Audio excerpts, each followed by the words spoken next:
Okay student, last time तक हमने Pearson second coefficient of skewness find out किया था और उसकी एग्जांपल पढ़ी थी। अब हमारे पास एक और कोफिशिएंट ऑफ स्क्यूनेस है जो कि आपके पास है बोलेज कोफिशिएंट ऑफ स्क्यूनेस। ठीक है, बोलेज कोफिशिएंट ऑफ स्क्यूनेस। ठीक है, अब ये किस पे बेस होता है? बेसिकली बोलेज कोफिशिएंट ऑफ स्क्यूनेस जो है वो कोटाइल्स पे बेस होता है। इन सिमेट्रिकल डिस्ट्रीब्यूशन में क्या होगा, कोटाइल्स जो हैं वो इक्वली डिस्टेंस होंगे किससे? मीडियन से। कोटाइल्स जो हैं वो क्या होंगे? इक्वली डिस्टेंस होंगे मीडियन से। कोटाइल जो है वो मीडियन से इक्वली डिस्टेंस होंगे। तो इक्वली डिस्टेंस होने की वजह से आपके पास दैट इज मैथमेटिकली क्या होगा? मैथमेटिकली आपके पास मीडियन माइनस Q1 जो है वो इक्वल टू होगा Q3 minus median. Q3 minus median. और अगर डिस्ट्रीब्यूशन जो है वो सिमेट्रिकल ना हो, अगर डिस्ट्रीब्यूशन जो है वो सिमेट्रिकल ना हो, तो this will be not true. तो तब क्या होगा? ये ट्रू नहीं होगा कि ये आपके पास आपस में इक्वल नहीं होंगे, बल्कि कुछ ना कुछ डिफरेंस होगा। अगर लेफ्ट हैंड साइड ग्रेटर होगी तो पॉजिटिवली स्क्यूड होगा, राइट साइड ग्रेटर होगी तो नेगेटिवली स्क्यूड होगा। On the basis of this, Bolle suggested following measure of skewness, also called Quotiles coefficient of skewness। अगर कहीं क्वेश्चन में आ गया Quotiles coefficient of skewness, तो उसका मतलब भी यही होगा कि आपने Bolle's coefficient of skewness, ठीक है, जो कि इक्वल टू होगा Q3 minus 2 times median plus Q1 over Q3 minus Q1। ये भी आपके पास क्या होगा? बेसिकली वो जो हमने प्रॉपर्टी पढ़ी थी कि मेजर्स ऑफ स्क्यूनेस की, कि जब आपके पास सिमेट्रिकल डिस्ट्रीब्यूशन हो तो आपके पास क्या आना चाहिए? ज़ीरो आना चाहिए।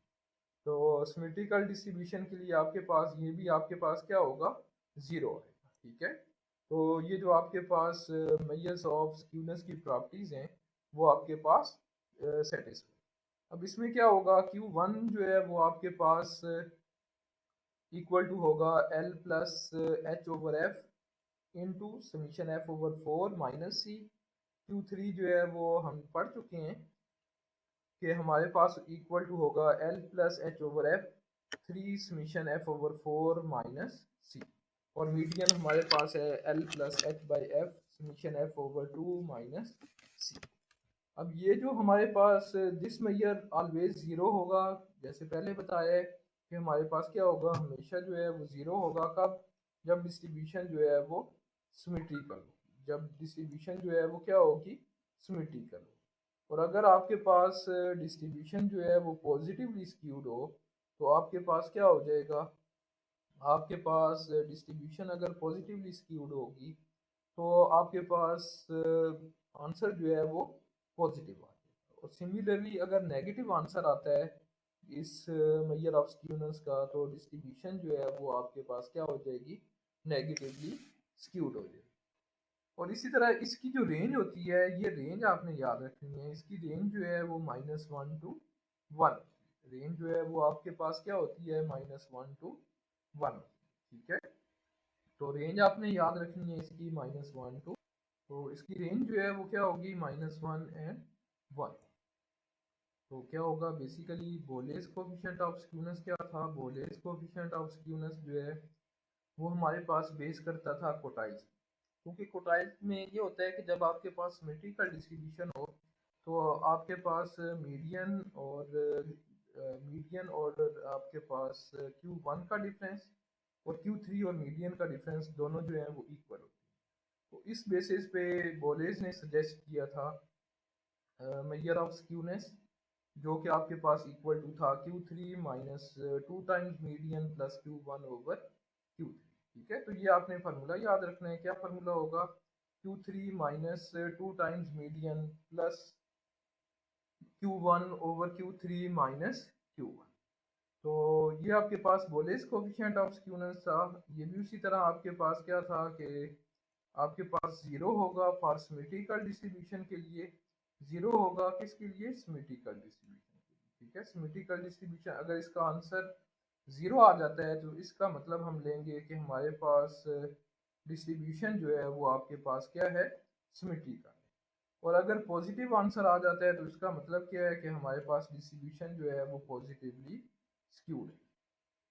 और अगर आपके पास नेगेटिव आंसर आ जाता है तो डिस्ट्रीब्यूशन जो है वो आपके पास क्या है, नेगेटिवली स्क्यूड है।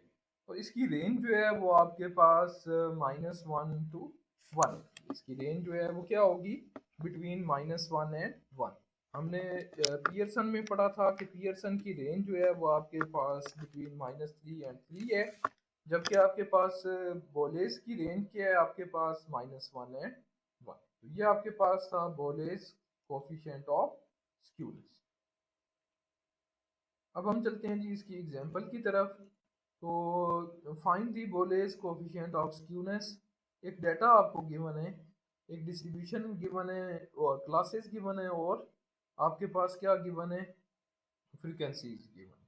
हमने क्या फाइंड आउट करना है, हमने फाइंड आउट करना है बोलेस कोफिशिएंट ऑफ स्क्यूनेस। हमने बोलेस कोफिशिएंट ऑफ स्क्यूनेस, या यूं भी क्वेश्चन आ सकता है कि find quartile coefficient of skewness. तो कोटाइल कोफिशिएंट ऑफ स्क्यूनेस का हमने फार्मूला पढ़ा है।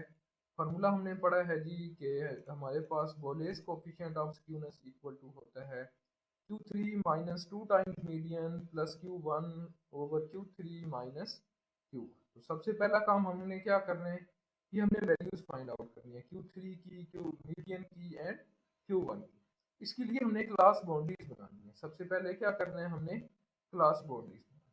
अब क्लास बाउंड्रीज के लिए हम क्या करते हैं, क्लास बाउंड्रीज के लिए हम अपर लिमिट और ऑफ फर्स्ट क्लास और lower limit of second class, इन दोनों का डिफरेंस लेते हैं। यहाँ पे डिफरेंस जो है वो आपके पास आ रहा है 0.1। अब 0.1 को 2 पे डिवाइड करें, 2 पे डिवाइड करेंगे तो ये आपके पास क्या आ जाएगा, 0.1, 0.1 आ गया। 2 पे डिवाइड करेंगे तो आपके पास आ जाएगा 0.0, ये आपके पास 0.05 आ गया। अब आपके पास ये 0.05 आ जाएगा तो इसको आपने क्या करना है, लोअर क्लास बाउंड्री, ये आपके पास लोअर क्लास बाउंड्रीज में माइनस कर देना है, इनमें आपने क्या करना है, माइनस, ठीक है। और अपर क्लास बाउंड्री में आपने क्या कर देना है, 0.05 को ऐड कर देना है, इनमें ऐड करना है अपर में और लोअर में माइनस करना है। अपर में ऐड और लोअर में माइनस करेंगे तो ये आपके पास आ जाएगा, ये आपके पास फर्स्ट में जब हम माइनस करेंगे 10 माइनस 0.05 तो ये आपके पास आ जाएगा 9.9। नेक्स्ट आपके पास 24 में ऐड करेंगे तो ये आपके पास आ जाएगा 24.9। सिमिलरली नेक्स्ट आपने 25 में माइनस करना है तो ये आपके पास बन जाएगा 24.95 एंड सो ऑन। ये आपके पास क्लास बाउंड्रीज बन गई।